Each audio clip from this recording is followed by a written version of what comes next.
जी, senior journalist इस वक्त हमारे साथ जुड़ चुके हैं। लेकिन सबसे पहले सवाल सर बीजेपी से है, वो इसीलिए क्योंकि जिस तरीके से सीएम की तरफ से स्टेटमेंट दिया गया कि सड़क पर नमाज नहीं होनी चाहिए, कुछ लोग कह रहे हैं कि जानबूझकर मुस्लिमों को टारगेट किया जा रहा है। ये भी कहा जा रहा है कि अगर आप लोग चाहते हैं कि सड़क पर नमाज ना हो तो जगह दीजिए, क्या दिक्कत है?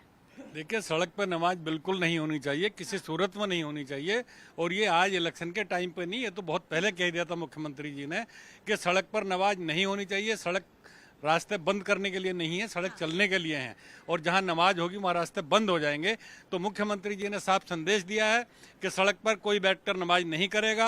हर एक आदमी अगर जिसको नमाज पढ़नी है तो वो जाकर मस्जिद में जाए, अपने घर में पढ़े, कहीं पर भी देखकर पढ़े, शिफ्टों में पढ़ने ज़्यादा दिक्कत हो तो, लेकिन नमाज सड़क पर बिल्कुल नहीं होनी चाहिए। साफ संदेश है। और ये आज का नहीं, बहुत पहले से मुख्यमंत्री जी ने जब सत्ता संभाली थी तभी संदेश दे दिया था कि सड़क पर नमाज नहीं होगी, नहीं होगी तो नहीं होगी। सड़क पर नमाज नहीं होगी तो फिर नमाज कहाँ होगी, ये पूछा जा रहा है सवाल। और कह रहे हैं कि आप दीजिए ना डेडिकेटेड प्लेस, क्या दिक्कत है? आप इसे कैसे देखते हैं? डेडिकेटेड प्लेसेस तो है ना ऑलरेडी। नमाज पढ़ने की जगह मस्जिद है और वक्फ बोर्ड के पास इतनी जमीनें हैं कि जहां अगर लोग ज्यादा हैं और जगह कम पड़ रही तो वक्फ बोर्ड के पास जमीनें हैं, वो एक्सपेंड कर ले, बना ले। देखिए, आज जब ये टॉपिक आया ना तो मैंने गूगल करा, जितने भी मुस्लिम कंट्री हैं सबका मैंने रूल पढ़ने की कोशिश करी कि कौन से ऐसा कंट्री है जहां पर सड़क पर नमाज पढ़ना अलाउड है। अनफॉर्चुनेटली मुझे एक भी कंट्री नहीं दिखाई दी, ना सऊदी ना यूएई। हर जगह सड़क पे नमाज पढ़ना बैन है। सिर्फ बैन नहीं है, यूएई में 1000 दिरहम का जुर्माना है, जो कि यहाँ का 22,000 रुपये होता है। गाड़ी रोकी, सड़क पे नमाज पढ़ने लग गए, ये पूरी तरह से बैन है। सारे मुस्लिम कंट्रीज में बैन है। हाँ, एक्सेप्शंस है कि अगर ईद है उस दिन बहुत बड़ा समूह एक साथ पढ़ना चाहता है तो आप पहले अप्लाई करेंगे, वहाँ विधि व्यवस्था बनाई जाएगी, उस हिसाब से फिर आपको परमिशन लेके आप ये काम कर सकते हैं। लेकिन हर शुक्रवार को नमाज के लिए सड़क जाम कर देना, ये तो कहीं से भी जायज़ नहीं है ना। देखिए, ये क्या होता है ना कि कहने की बात है, अभी तक ये हो रहा था इसलिए लोगों ने इसको जायज़ मान लिया। जब आप उन कंट्रीज में डिमांड नहीं कर सकते जो प्योर इस्लामिक कंट्री है, तो अमेरिका, इंडिया, लंदन जैसे सड़कें क्यों जाम हो रही है? इसलिए कि हम सेकुलर हैं। सेकुलर होने का ये पनिशमेंट मिलेगा। ये कंपेयर किससे करते हैं कि भाई गणेश चतुर्थी में जो प्रोसेसन निकलता है वो एक मोमेंट है, उसकी प्री प्लानिंग होती है साल में एक बार, ठीक है। कांवड़िया निकलते हैं, उसकी प्री प्लानिंग होती है, आधी सड़क जाम करके आधी सड़क चल रही होती है। ऐसा नहीं होता कि सड़क पूरी तरह से बंद कर दी जाए और 15-20 मिनट कहने की बात होती है और घंटों लग जाते हैं क्लियर होने में। सड़क पर नमाज करना क्या जायज है या लगता है कि धर्म के नाम पर कुछ भी किया जा रहा है? बिस्मिल्लाहिर्रहमानिर्रहीम। जय हिंद, वंदे मातरम, भारत माता की जय। मैं पर 4 लाइन बोल दूं देश के लिए। सुना है जंगलों का भी कोई दस्तूर होता है, सुना है जंगलों का भी कोई दस्तूर होता है। हर धर्म का कोई ना कोई पैगाम होता है, हर धर्म का कोई ना कोई पैगाम होता है। न जाने क्यों अड़े हैं जिद पर लोग, न जाने क्यों अड़े हैं जिद पर लोग, जिसका कोई पैगाम नहीं होता, जिसका कोई पैगाम नहीं होता। प्रीति जी, हमारे मुस्लिम धर्म के रहनुमाओं ने नहीं किया और वो काम कर गए मोदी जी और योगी जी। जब मोदी जी आते हैं, कहते हैं ए मेरे देश के मुसलमानों, ये वर्ड बोला उन्होंने, सुन लेना, ए मेरे देश के मुसलमानों, मैं आपके हाथ में एक तरफ कुरान देखना चाहता हूँ, एक तरफ कंप्यूटर देखना चाहता हूँ। इसका मतलब ये है कि आप धर्म की शिक्षा भी लो और आधुनिक शिक्षा भी लो। अब योगी जी आए, उन्होंने जो हमारे उलमाओं कहना चाहिए था, जो हमारे रहनुमाओं कहना चाहिए था, आज मजबूरी में योगी जी कहना पड़ रहे हैं कि नमाज सड़क पर नहीं होगी। बिस्मिल्लाहिर्रहमानिर्रहीम। मेरे प्यारे नबी, लाने नबी मोहम्मद साहब ने स्पष्ट कहा है और कुरान में, हदीसों में जिक्र है कि सड़क पर नमाज पढ़ना गुनाह है।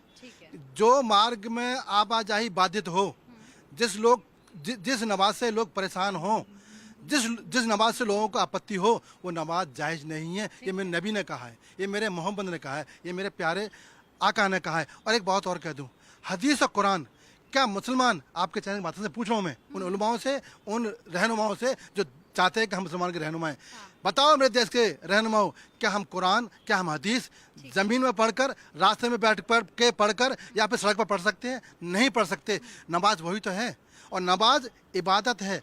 इस्लाम का धर्म, इस्लाम मजहब का, इस्लाम धर्म का उदय हुआ था बुराई को समाप्त करके अच्छाई के रास्ते पर लाने का, लेकिन आज मुसलमान भटक गया है। आज मुसलमान वो काम कर रहा है जो नहीं करने चाहिए।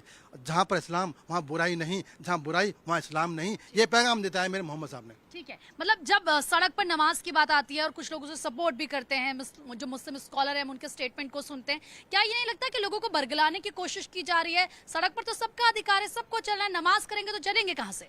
प्रीति, ये पूरी तरह से बरगलाने की ही बात है।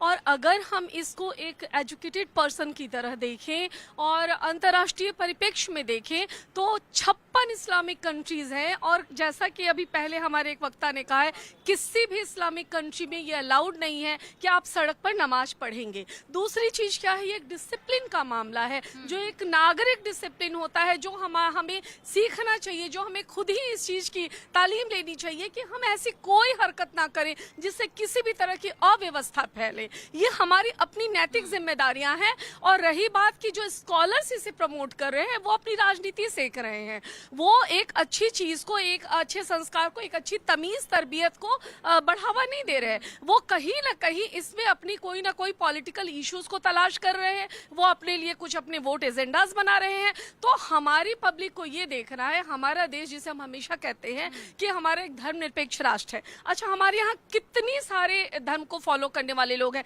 आपने किसी क्रिश्चियन को देखा है कि खड़े होकर वो रोड पे प्रे करना शुरू कर दे? किसी हिंदू को देखा है कि बीच में घंटी बजाना शुरू कर दे? जैनियों को देखा है? बुद्ध धर्म के फॉलोअर्स को देखा है? किसी को नहीं देखा। तो फिर एक ही धर्म ऐसा क्यों है जिसमें बार बार इस बात का मुद्दा उठाया जाता है कि नहीं, हमें सड़क चाहिए? दूसरी बात है कि मस्जिद बने हुए हैं आपके लगभग थोड़ी थोड़ी दूरी पर है, और जैसा कि इन्होंने फिर पहले बताया, अगर लगता है कि जगह की कोई कमी है तो सही बात है ना, वक्फ बोर्ड के पास इतनी जमीनें हैं, वो इसे उन्हें आवंटित कर दे। लेकिन इस तरह सड़क पे मुझे लगता है कि इंटरनेशनली अगर हम देखें तो ये बिल्कुल एक ओबीडियंस को खत्म करना है। ठीक है, ये नहीं होना चाहिए। आपको क्या लगता है, क्या वाकई जो सड़क पर नमाज वो नहीं पढ़ी जानी चाहिए? हालांकि ये भी कहा जा रहा है कि सिर्फ मुस्लिम समुदाय को टारगेट करने के लिए किया जा रहा है, बाकी धर्मों पर भी ये लागू होना चाहिए। मैं एक शेर के साथ अपनी बात शुरू करूंगा। बैठकर पीने दे मुझे मस्जिद में शराब, या ऐसी जगह बता जहां खुदा नहीं। तो खुदा हर जगह है। तो हमें ये चाहिए कि हमें कोई भी धर्म ये नहीं कहता कि आप ऐसा कोई काम करें इबादत करते वक्त जिससे दूसरे को समस्या हो। लेकिन हम भारत की बात करें तो भारत में धर्म के प्रति टॉलरेंस है। हम एकदम पाकिस्तान की तरह ऐसे देश नहीं है कि जहां हम दूसरे धर्म का अपमान करते हैं। समस्या है, उसके समाधान की तरफ भी सोचना चाहिए। ये सही है कि अगर आप किसी राष्ट्रीय राजमार्ग पर हैं या राज्य मार्ग पर हैं तो बिना बाधित किए हम कैसे इबादत कर सकते हैं उसके बारे में सोचना चाहिए। और इसके साथ साथ ये भी सोचना चाहिए कि जो कॉमन प्लेसेस हैं उनको हम इबादत के लिए कैसे डेवलप कर सकते हैं। फॉर ए पीरियड ये मान के चले कि ये जुमे की नमाज होती है जिसमें बहुत भीड़ आती है। तो ये भीड़ आती है, इसको कैसे हम ठीक से कर सकें कि जिससे ना हमारा राजमार्ग डिस्टर्ब हो, ना जनता डिस्टर्ब हो, ना इबादत करने वालों का समय हो। तो सबसे पहले जरूरत है कि इस देश में एकता बनाए रखना चाहिए और जो भी बुराई है उसको दूर करने का प्रयास करना चाहिए। ये मेरा मत। ठीक है, आप इसको कैसे देखते हैं, खासतौर पर सीएम योगी की तरफ से? क्योंकि कहा गया, पहले तो